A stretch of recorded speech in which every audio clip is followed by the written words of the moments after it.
Olá, vamos falar um pouco sobre os layouts do E-Social. Vamos entender como funciona essa documentação técnica.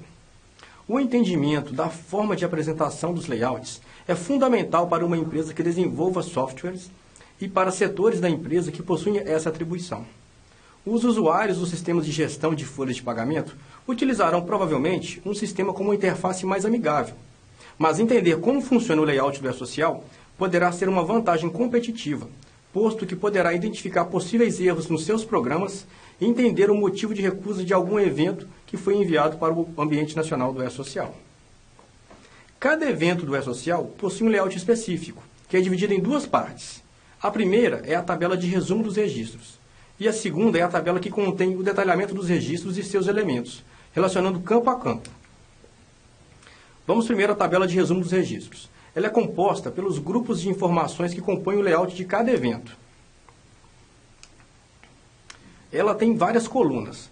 Na primeira coluna, registro, nós temos o conjunto de informações logicamente relacionados, que comportam dados de tipos diferentes, que pode ser literal, numérico ou lógico. Temos a coluna registro pai, que ela identifica o grupo de informações hierarquicamente superior a qual o campo está vinculado.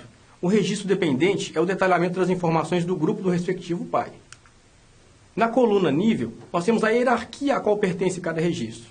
Então, essa coluna nível ela está relacionada diretamente à coluna registro pai e à coluna registro, e mostra essa hierarquia de interdependência entre diversos grupos. Já na coluna descrição, nós temos uma descrição das informações que farão parte de cada registro. A coluna ocorrência ela é muito importante. Ela é indicada por dois números, separados por um hífen. O número da esquerda indica a quantidade mínima de registros, e o número da direita a quantidade máxima. Então, nessa própria coluna, você consegue verificar se determinado grupo ele é obrigatório ou não obrigatório.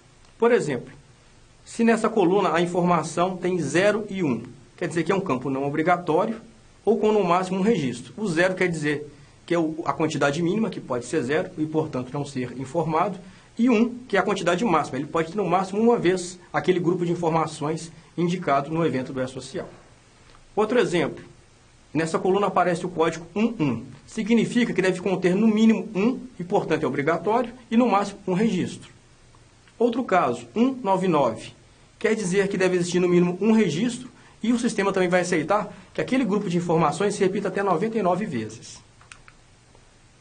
Já na coluna-chave, é um conjunto de um ou mais campos, cujo conteúdo, considerando a sua combinação, nunca se repete e pode ser usado como índice para os demais campos da tabela do banco de dados. A última coluna, condição, refere-se à obrigatoriedade ou não da existência de registro para determinado grupo de informações. E as condições podem ser O, quer dizer que a obrigatoriedade de informações naquele grupo.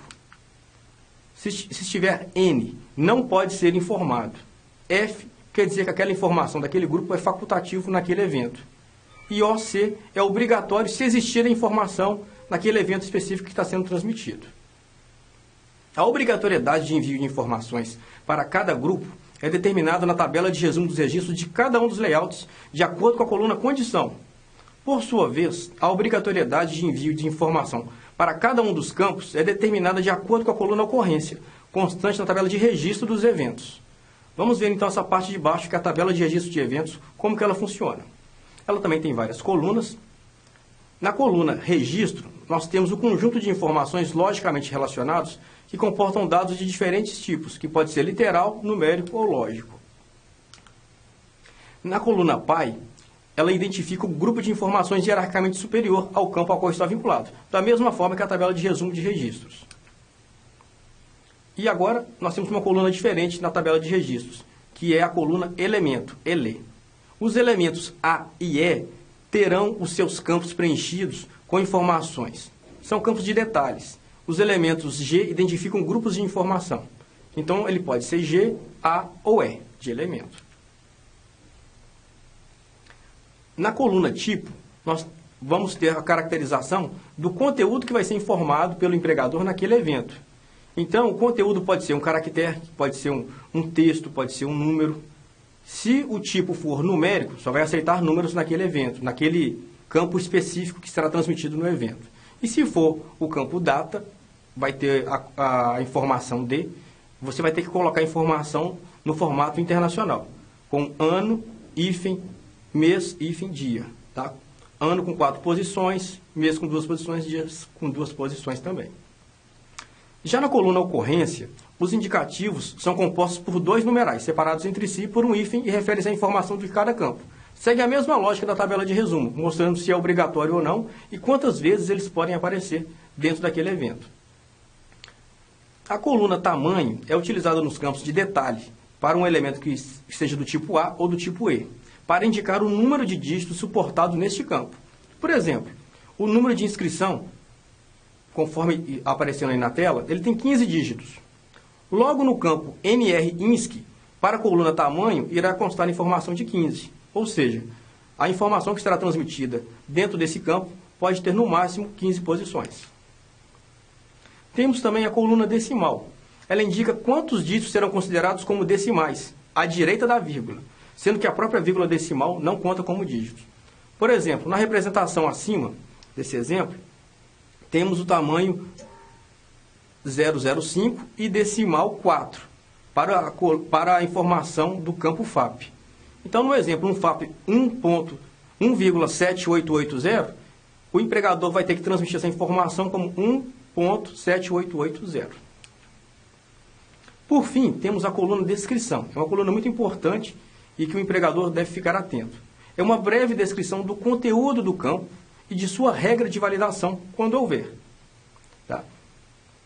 No campo número 2 de cada evento está uma descrição também da relação das regras gerais de validação aplicáveis àquele campo específico. E as regras de validação encontram-se no anexo 2 do layout, dentro do sítio do E-Social. Espero vocês no próximo vídeo. Até lá!